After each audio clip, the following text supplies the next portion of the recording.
Hello friends, Dainik Bhaskar newspaper में दिए हुए कॉलम के बारे में पढ़ेंगे, जिसमें दिया गया है बांग्लादेश की प्रधानमंत्री शेख हसीना जी के बारे में, जो कि 5वीं बार बांग्लादेश की प्रधानमंत्री बनी है। चलिए करते हैं स्टार्ट। शेख हसीना का जन्म 28 सितंबर 1947 को टुंगीपारा, पूर्वी बंगाल में हुआ।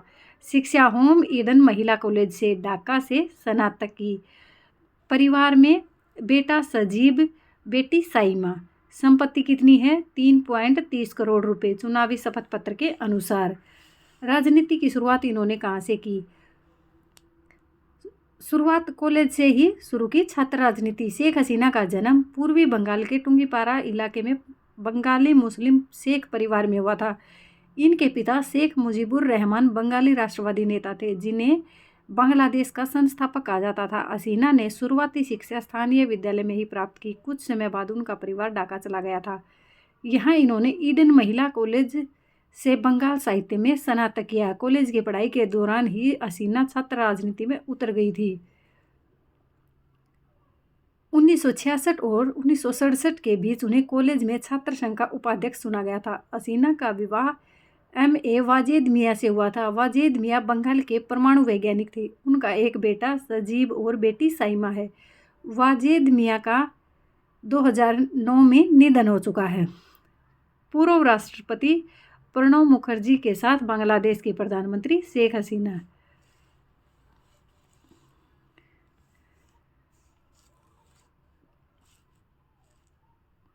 तारीख 21 अगस्त 2004। स्थान बंगबंधु एवेन्यू, बांग्लादेश। लगभग 20,000 लोगों की भीड़ को संबोधित कर रही तत्कालीन विपक्ष की नेता और अवामी लीग की मुखिया शेख हसीना ने भाषण खत्म ही किया था कि तभी पास की इमारतों ने भीड़ पर एक के बाद एक 13 ग्रेनेड हमले किए। इन हमलों में 24 लोगों की मौत हो गई थी। शेख हसीना को भी हल्की चोटें आई थी, लेकिन वे बच गई। यह दूसरा मौका था जब बांग्लादेश की वर्तमान प्रधानमंत्री को जीवन दान मिला था। इससे पहले उनके परिवार के 5 सदस्यों की हत्या की जा चुकी थी। फोर्ब्स ने 2023 की सबसे शक्तिशाली 100 महिलाओं की सूची में उन्हें दुनिया के 9वें नंबर की महिला राजनेता बताया है, लेकिन सत्ता के रूप में मिली इस शक्ति की भारी कीमत भी उन्होंने चुकाई है। 1971 में बांग्लादेश की आज़ादी के बाद हुए आम चुनाव में उनके पिता शेख मुजीबुर रहमान के नेतृत्व वाली पार्टी अवामी लीग ने जीत दर्ज की थी। वे राष्ट्रपति बने, परंतु 1975 में सैन्य तख्तापलट के दौरान सेना ने पिता, मां और 3 भाइयों की हत्या कर दी थी। शेख हसीना पति और बहन के साथ यूरोप में थी, जिससे वो बच गई। उन्हें कुकिंग और मछली पकड़ना पसंद है।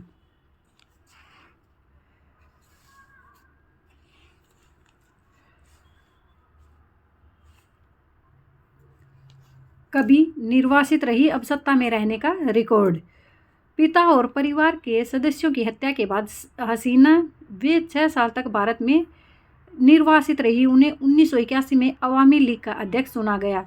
यह वह दौर था जब बांग्लादेश में मार्शल लॉ लागू हुआ था। बांग्लादेश पहुंचने पर उन्हें कई बार जेल भेजा गया। महीनों नज़रबंद रही। 1986 में मार्शल लॉ के अधीन आम चुनाव हुए, जिसमें उनकी पार्टी को हार मिली। 1986-87 में उन्होंने 8 दलों के अलायंस का सामूहिक विपक्ष के रूप में नेतृत्व किया। देश में लोकतंत्र की बहाली के लिए उन्होंने बांग्लादेश नेशनल पार्टी BNP की प्रमुख खालिदा जिया के साथ मिलकर काम करना शुरू किया। 1991 में लोकतंत्र बहाल हुआ, लेकिन चुनाव में उनकी पार्टी फिर हार गई। 1996 में वे पहली बार प्रधानमंत्री बनी। एक अंतराल के बाद 2009 में फिर जीती और तब से लगातार चौथी बार जीती हैं। यह उनका 5वां कार्यकाल है। रोचक, सर्वाधिक समय तक सरकार की मुखिया रहने वाली महिला। वे दुनिया की सबसे लंबे समय तक लगभग 20 वर्ष सरकार की मुखिया रहने वाली महिला बन गई हैं। म्यांमार से भागकर आए 7.5 लाख शरणार्थियों को आश्रय देने पर उन्हें mother of humanity social work award से सम्मानित किया गया है। म्यांमार से भागकर आए हुए लगभग 7.5 लाख शरणार्थियों को आश्रय देने पर उन्हें mother of humanity social work award से सम्मानित किया गया है। 1996 से 2001 तक उनका 5 वर्ष का कार्यकाल बांग्लादेश की आज़ादी के बाद किसी भी प्रधानमंत्री के द्वारा पूरा किया गया पहला कार्यकाल था। महिला सशक्तिकरण और बालिका शिक्षा पर किए गए उनके काम के लिए 2014 में यूनेस्को पीस ट्री अवार्ड प्रदान किया जा चुका है। बांग्लादेश की राजनीति सहित कई मुद्दों पर वे किताबें लिख चुकी हैं। उन पर विपक्षी पार्टी के कार्यकर्ताओं की हत्या कराने, गंभीर भ्रष्टाचार करने जैसे आरोप भी लग चुके हैं। ऐसे ही एक मामले में 2007 में उन्हें गिरफ्तार भी किया जा चुका है। भारत के पूर्व राष्ट्रपति प्रणब मुखर्जी से भी उनके गहरे संबंध थे। वे प्यार से उन्हें काका बाबू कहा करती थी और उनके लिए मछली बेचती थी।